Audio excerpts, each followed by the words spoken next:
Bible ఆదాము హవ్వలు మరియు ఖురాన్ ఆదాము హవ్వలు. బైబిల్ మరియు ఖురాన్ రెండు మొదటి మానవుల కథను చెబుతాయి. అయితే కథనం గణనీయంగా భిన్నంగా ఉంటుంది. ఖురాన్ ఆదాము సృష్టిని వివరంగా వివరిస్తుంది. అతను నీటితో కలిపిన ఎండిన బంకమట్టి నుండి ఏర్పడ్డాడు. దేవదూతలు మక్కా యమన్ ప్రాంతంలో ఈ బంకమట్టిని సేకరిస్తారు. ఇస్లాం ప్రకారం మొదటి మానవుడు దాదాపు 90 అడుగులు. మానవజాతిని సృష్టించడంపై దేవదూతలు సందేహం వ్యక్తం చేస్తున్నారు. మానవులు అవినీతిని మరియు రక్తపాతాన్ని వ్యాపింపజేస్తారని వారు భయపడుతున్నారు.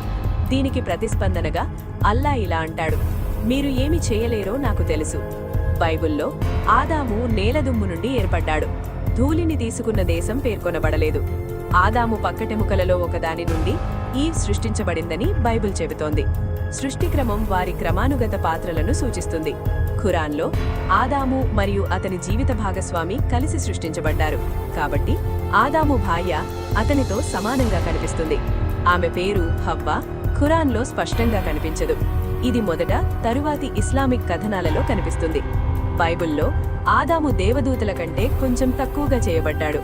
దేవుని సృష్టిని పరిపాలించడానికి అతను ఒక సామంతరాజుగా సృష్టించబడ్డాడు. అతను అన్ని జీవులకు తానే పేర్లు పెడతాడు.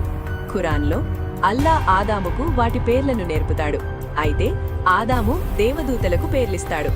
ఖురాన్లోని నిషిద్ధ చెట్టు అమరత్వ వృక్షం. బైబిల్లో ఇది మంచి చెడుల జ్ఞాన వృక్షం. హవ్వ పాము వేషంలో ఉన్న సాతానుచే శోధించబడుతుంది. ఆమె నిషేధించబడిన ఫలాన్ని తిని ఆదాముకు ఇస్తుంది. ఆ తరువాత ఆమె పతనాన్ని ప్రారంభించినందుకు నిందించబడుతుంది. ప్రసవం సమయంలో బాధతో దేవుడు ఆమెను శపిస్తాడు. అసలు పాపం పరిచయం చేయబడింది, మానవాళి అందరికీ అందించబడింది. ఇస్లాంలో అసలు పాపం సిద్ధాంతాన్ని స్వీకరించదు. ఆదాము మరియు హవ్వ యొక్క పశ్చాత్తాపాన్ని అల్లా అంగీకరిస్తాడు. వారొక రోజు స్వర్గానికి తిరిగి వస్తారని ఆయన వాగ్దానం చేస్తాడు.